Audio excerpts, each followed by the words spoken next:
দেখো আমাদের ছাদের আম বাগানে আম গাছে কত আম হয়েছে দেখো, বুঝেছো? উপরে একদম উপরে আমগুলো সব পাকা শুরু হয়ে গেছে, হলুদ হলুদ হয়ে গেছে।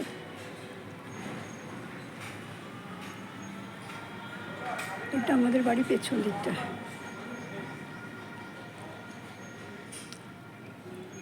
আর এই দেখো নয়নতারা ফুল গাছটা দাঁড়িয়ে গেছে, বলেছিলাম না দাঁড়িয়ে যাবে, দেখো দাঁড়িয়ে গেছে। পরে দেখো এটা জঙ্গলের জংলা গাছ, রাস্তায় পড়েছিল, তুলে নিয়ে এসে লাগিয়েছি। দেখো কত সুন্দর একটা ফুল ফুটেছে সূর্যমুখীর মতন। আর এবছরের মতন এটা টাটা, শেষ হয়ে গেল।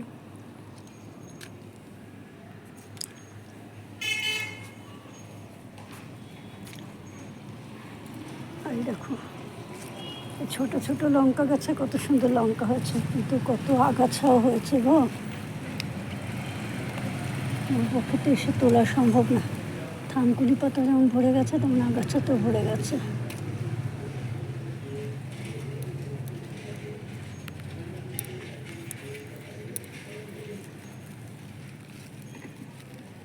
কোনটাকে ফেলে কোনটাকে তুলবো।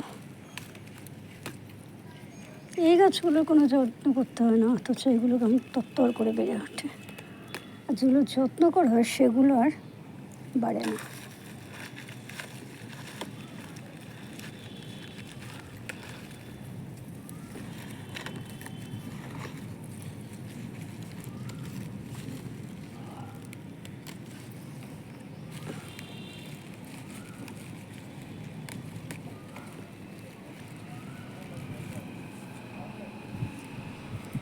একটা থানকুনি পাতা পুরো উঠে গেল, ওটাকে চেপে দিয়ে হয়ে যাবে। বর্ষাকাল তো কোনো অসুবিধা নেই, ফেলে দিলেও হয়ে যাবে। দেখে তোলাটাই সমস্যা, এক হাতে মোবাইল ধরে এক হাতে করা। কতটা পরিষ্কার হয়ে গেল। আমার মায়ের গাছের নেশা আছে, এই বয়সে আমার মা এখনো গাছ লাগিয়ে যাচ্ছে গো। আমার মায়ের তো নিজের চাষের জমিও আছে, সেখানে বাসমতি চাল ইয়ে হয়। আমার মামার বাড়িতে 12 মাসের জন্য আমার মামার বাড়িতে জমি আছে, চাষের জমি আছে হিলিতে। 12 মাসের চাল তুলে রাখা হয়, মানে বছরের চাল তুলে রাখা হয়।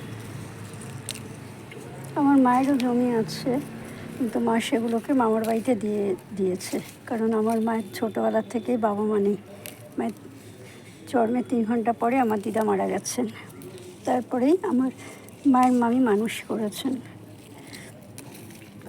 মার আর একটা দাদা আছে, মামাতো দাদা, সে পিঠাপিঠি। একসাথে দুজনকে মানুষ করতে আমার দিদার কত কষ্ট হচ্ছে।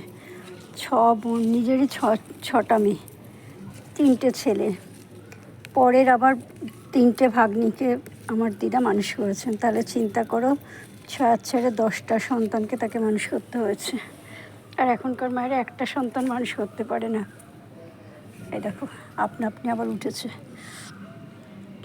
গাঁদা গাছ।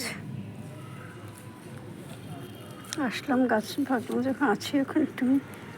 বাবা একটু আগে আকাশের কি অবস্থা, দরজা জানলা সব বন্ধ করছি, কি মেঘ ডাকা, কালো হয়ে আসলো। হায় কপাল, এখন কাছড় করার সময়। এখন এই কাপড় চোপড় সব ছিল বাইরে, সব কাপড় চোপড় তুলে ফেললাম। আবার এখন দেখো কি রোদ,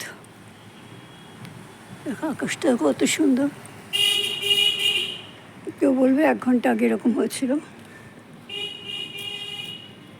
চারদিকে ঝলমল করছে রোদ। আবার এখানে মন জুড়ে উঠেছে। একটা নয়নতারা ফুলের গাছ হয়েছে, তুলে ফেললাম। তুলে এখানেই থাক, আগে এখন কোথায় ফেলবো।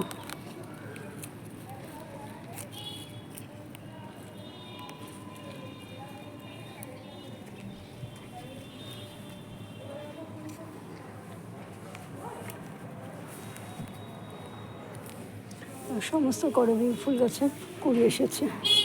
এটা সাদা জবা, ভদ্রকালী সুইটস থেকে দিয়েছিল।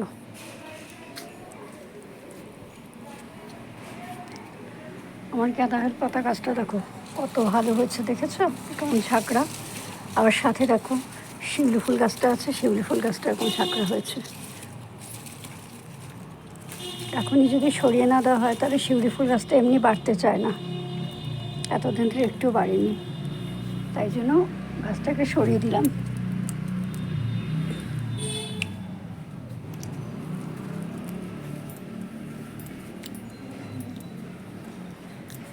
আর এখানে যে পালং শাক হয়েছে, এই বীজ কিছুটা এখানে ফেলে দিলাম, দেখা যাক এর থেকেই হবে। এখন তো সব শাকই 12 মাস, এখন আর কোনো অসুবিধা নেই। দেখো অ্যাডানিয়ামের বীজ হচ্ছে, সবে শুরু হয়েছে। আর দেখো এখনও কত সুন্দর গাঁদা ফুল ফুটছে।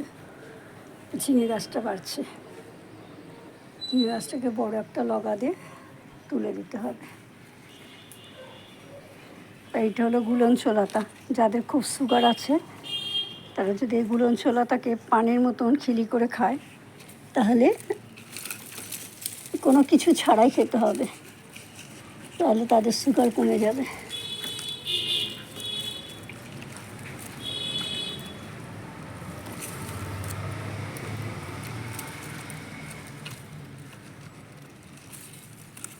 একটা তুলতে গেলে আর একখানে উঠে হবে, সেই জন্যই তোলা যাচ্ছে না, তুলতে ভয় পাচ্ছি। অনেক ধৈর্যের ব্যাপার এগুলো। আর এখানে তো ঘাসে ভরে গেছে।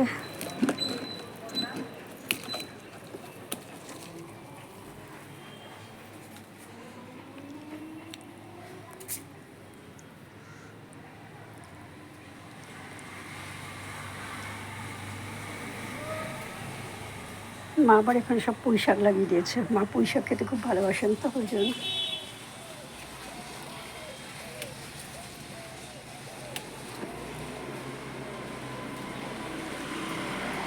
আর এই দেখো এগুলো কথাই বলছিলাম, এই বীজ থেকে গাছ হয়েছে তলায় ধনে। ঠিক আছে ফ্রেন্ডস, আমার এই ভিডিওটা তোমাদের কেমন লাগলো অবশ্যই কমেন্ট করে জানিও। যদি ভালো লাগে তাহলে অবশ্যই লাইক করো, শেয়ার করো, সাবস্ক্রাইব করো, আর পাশে থাকা আইকন বেলটা বাজিয়ে দিও। দেখা হবে আগামী একটা ভিডিওর সাথে। ততক্ষণ একটু বাই, টাটা। এই দেখো শিম গাছে আবার ফুল এসছে আজকে।